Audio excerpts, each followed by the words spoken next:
Today I'm going to talk to you about using the correct body language in the different cultures abroad. Working at Airbus, it is important to know the correct body language in order not to offend our international clients and partners. During the presentation, I will explain why it is important to know this type of language, a couple signs of how to avoid while you are abroad, and then I will proceed on explaining how to act in some of the Western and Eastern countries that Airbus primarily deals with. Now, knowing the correct body language abroad is often the key to success in international business. While some of the clients might be uncomfortable talking into another language than their own, therefore knowing their culture's body language will make them feel more comfortable around you. It is also important to it also builds a better relationship and helps you gain their respect, and also reduces the risk of offending. Here are a couple signs to avoid while you're abroad. As Anna discussed last Tuesday, the thumbs up sign might mean okay in some countries, and it can also be very insulting in parts of Europe or the Middle East. Now, most of you know that this sign means peace in the United States. However, if you flip it over in England or Australia, it means to flip someone off. Therefore, it's better not to use it in order not to create overseas enemies.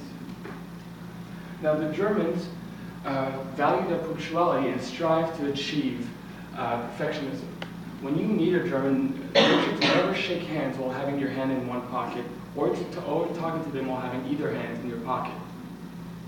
Also, while the A-OK sign might mean okay here, or might mean zero in other parts of the world, it however, is an obscene gesture in Germany, and it's better not to use it. Also, it's also not good to point your index finger towards your head, because it's also considered as an insult in Germany.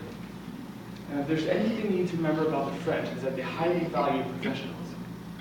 When you arrive in a meeting, it is important to greet everybody with a handshake. Men should be the ones who initiate the handshake first with the women.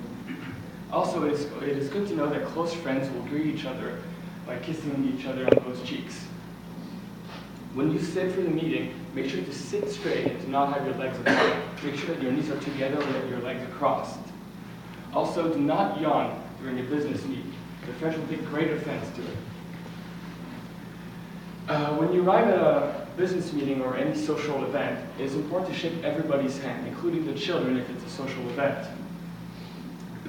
Contrary to France, the women should be the ones who extend their hands to the men in order to shake hands.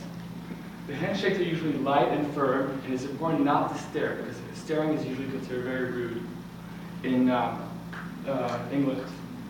Also, the British don't like the display of affection. They're not bag suckers, therefore.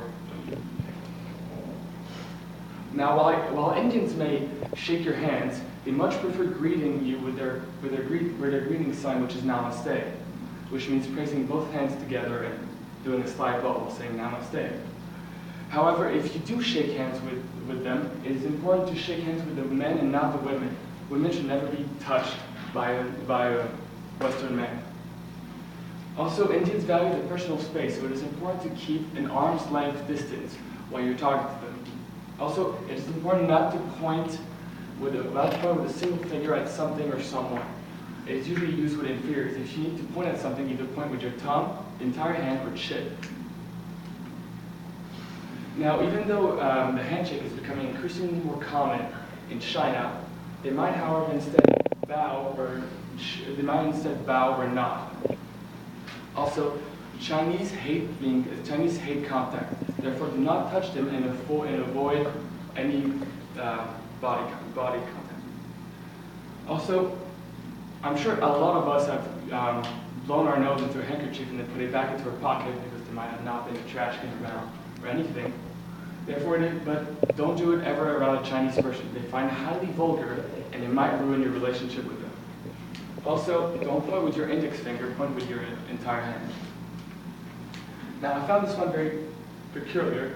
In Japan, when you shake a hand with Japanese, make sure it's a limp handshake and avoid eye contact. Prolonged eye contact is considered very rude in Japan. Also, when a Japanese person speaks to you, make sure to nod to let them know that you're understanding what they're saying, that you're actually listening. Also, do not Also, Japanese also value their personal space. Make sure to keep a length of 2 feet from them. And when you're sitting, sit straight with both feet on the ground and never cross your feet. All right, and this concludes my presentation. I hope you liked it and that you will maybe use it in the future. Any questions? Is there one generally accepted way distance to greet someone? Is there one what? So one generally accepted way to greet someone? Well, or should you know every? you don't need to know everything because usually they give you leeway. But I guess handshake would be the general way to greet someone. But if you know that their greetings, for example, like namaste for the Indians, they might value more and respect you a little more and create a better relationship with you. I think it was either on the Germany or France slide. You can't like point with like towards the head. Is it just like your own head or? Yeah, your own head. When you call you and you're like pointing at yourself, it's usually considered as an insult to yourself and to them.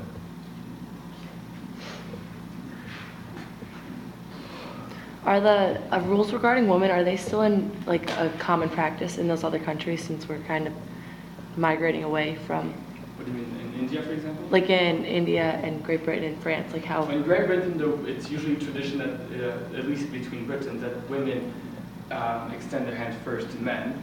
And in India, it is, however, because India is becoming more westernized, therefore some women might shake hands with men, but most of them usually don't.